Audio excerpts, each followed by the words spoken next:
Friends, আজকে তোমরা video thumbnail থেকে বুঝতেই পেরেছো আজকে আমি পিএসসি ক্লার্কশিপ 2023-এর রেজাল্ট সম্ভাব্য কবে বেরোতে চলেছে। এবং আমি তোমাদের জন্য জানিয়েছিলাম যে জানুয়ারি মাসের ফার্স্ট উইক থেকে কিন্তু তোমাদের জন্য ডেসক্রিপটিভ ইংলিশ এবং বেঙ্গলির ভিডিও ছাড়া শুরু করব। তাই তোমরা যারা যারা চ্যানেলে নতুন তারা অবশ্যই চ্যানেলটিকে সাবস্ক্রাইব করে পাশে থাকবে। এর ফলে যখনই আমি কোনো ভিডিও আপলোড করব তার নোটিফিকেশান তোমরা অটোমেটিক্যালি পেয়ে যাবে। তো ফ্রেন্ডস দেখো, আজকে আমি কিছু কথা তোমাদের সামনে শেয়ার করতে চাই। দেখো, একটাই কথা বলি, 8,000 প্লাস ভ্যাকেন্সিস রয়েছে, প্রচুর ভ্যাকেন্সিস। তবু একটা কথা বলি, কম্পিটিশান কিন্তু ডেলি বেসিসে বাড়ছে। ঠিক আছে, কম্পিটিশান কিন্তু কমছে না, কম্পিটিশান কিন্তু বেড়ে যাচ্ছে। আগের বারের তুলনায় কিন্তু এবারে কোশ্চেন পেপার স্ট্যান্ডার্ড হয়েছে এবং ফার্স্ট শিফটে কোশ্চেন পেপার কিন্তু ইজি হয়েছে। তো সেক্ষেত্রে কিন্তু ফার্স্ট শিফট থেকে অনেক ক্যান্ডিডেটস পাস করে যাবে, মানে মেন্সের জন্য চান্স পাবে এবং আলটিমেটলিও কিন্তু পাস করবে। ওকে, এবং অনেকেই মেসেজ করছিলে যে দাদা জেনারেল ক্যাটাগরিতে থেকে ওই 50-এর একটু কম হচ্ছে, আমি কি মেন্সের জন্য চান্স পাবো কি পাবো না। তো প্রত্যেকের উদ্দেশ্যে একটা কথা বলি যে তোমরা মেন্সের জন্য প্রিপারেশান নিতে পারো। তাতে কি হবে, তোমরা মিসলেনিয়াসের জন্য প্রিপারেশান নেওয়া হয়ে যাবে, বাকি ক্যালকাটা হাইকোর্টের এলডিএর জন্য প্রিপারেশান নেওয়া হয়ে যাবে। তো মেন্সের জন্য তোমরা প্রত্যেকেই প্রিপারেশান নিতে পারো। কিন্তু যারা বলছে যে 50-এর কম পেলে তোমরা পাস করে যাবে, ঠিক আছে, তো দেখো বন্ধুরা, সত্যি কথা বলি, স্বপ্নের দুনিয়ায় ঘুরে কিন্তু কোনো লাভ নেই।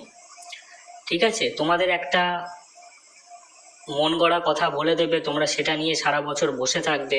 এবং তোমরা প্রত্যেকেই জানো রেজাল্ট কিন্তু বেশি না 6-7 মাস পরেই কিন্তু বেরিয়ে যাবে। মোটামুটিভাবে জুন জুলাই মাসের দিকে কিন্তু তোমাদের রেজাল্ট বেরিয়ে যাবে। ঠিক আছে, তো তোমরা তখনই দেখতে পাবে যে কাট অফ কত হয়েছে। এবং তোমাদের উদ্দেশ্যে একটাই কথা বলবো, তোমরা প্রিপারেশান নিতে পারো।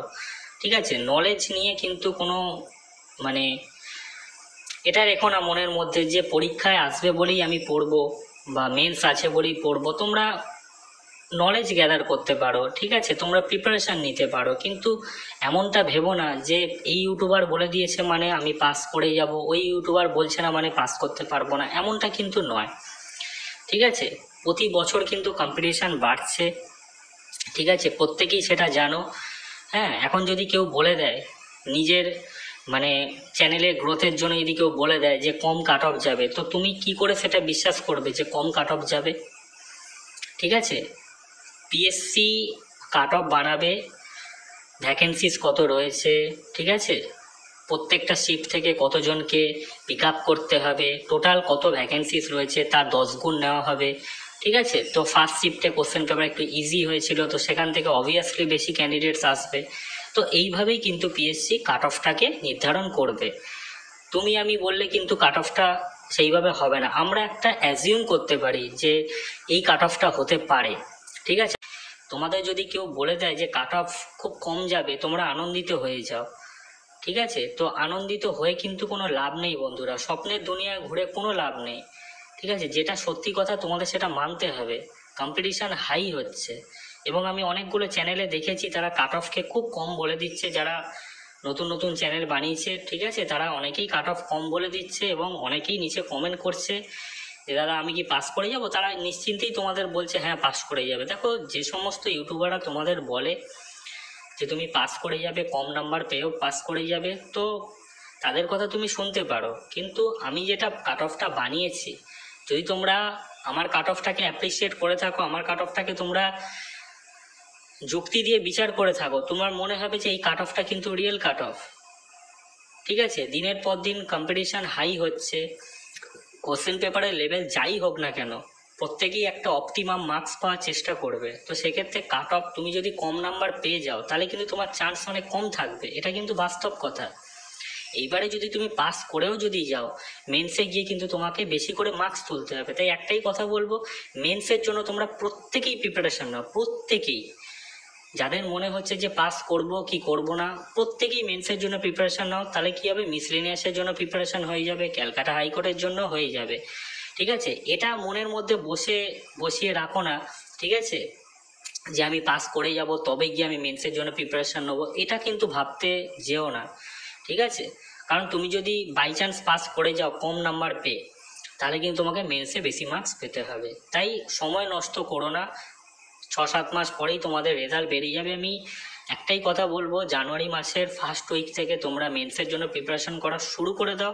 অবশ্যই তোমরা চ্যানেলটির সাথে সাবস্ক্রাইব করে যুক্ত থাকো। আমি তোমাদের জন্য প্রতিনিয়ত ভিডিও আনবো,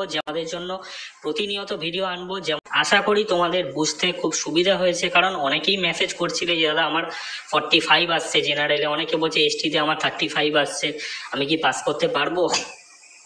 তো সেক্ষেত্রে কিন্তু আমি এই কথাগুলো তোমাদের জানালাম, ঠিক আছে? তো কিছু মাইন্ড করো না বন্ধুরা, যে কথাগুলো বলার জন্য আমি ভিডিওটা বানালাম সেই কথাগুলো আমি তোমাদের বলে দিলাম, ঠিক আছে? তো দেখো রেজাল্ট কি হয়, ঠিক আছে? এবার রেজাল্ট তো আর তোমাদের হাতে নেই, তোমাদের পরীক্ষাটা তোমাদের হাতে ছিল। কারোর ইজি শিফট পড়েছে, কারোর টাফ শিফট পড়েছে, কারোর মডারেট পড়েছে, তো এখন কিন্তু তোমাদের হাতে কিছুই নেই। পিএসসি যতদিন না পর্যন্ত রেজাল্ট প্রকাশিত করে, যারা পাস করেছে তাদের মার্কস বা রোল নাম্বার প্রকাশিত করে, তখনই কিন্তু তোমরা জানতে পারবে রোল নাম্বার, ঠিক আছে? শর্ট লিস্টেড ক্যান্ডিডেটসের রোল নাম্বার যখন প্রকাশিত করবে তোমরা তখন জানতে পারবে, ঠিক আছে? তো ফ্রেন্ডস, এই ছিল আজকের ভিডিও। আশা করি ভিডিওটা তোমাদের খুব ভালো লেগেছে, বুঝতে তোমাদের সুবিধা হয়েছে যে কি করণীয় তোমাদের এই মুহূর্তে।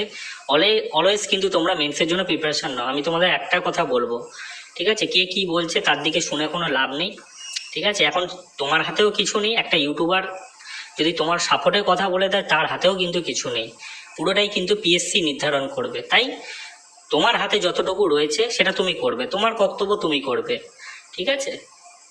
তো চলো ফ্রেন্ডস, দেখা হচ্ছে নেক্সট ভিডিওতে।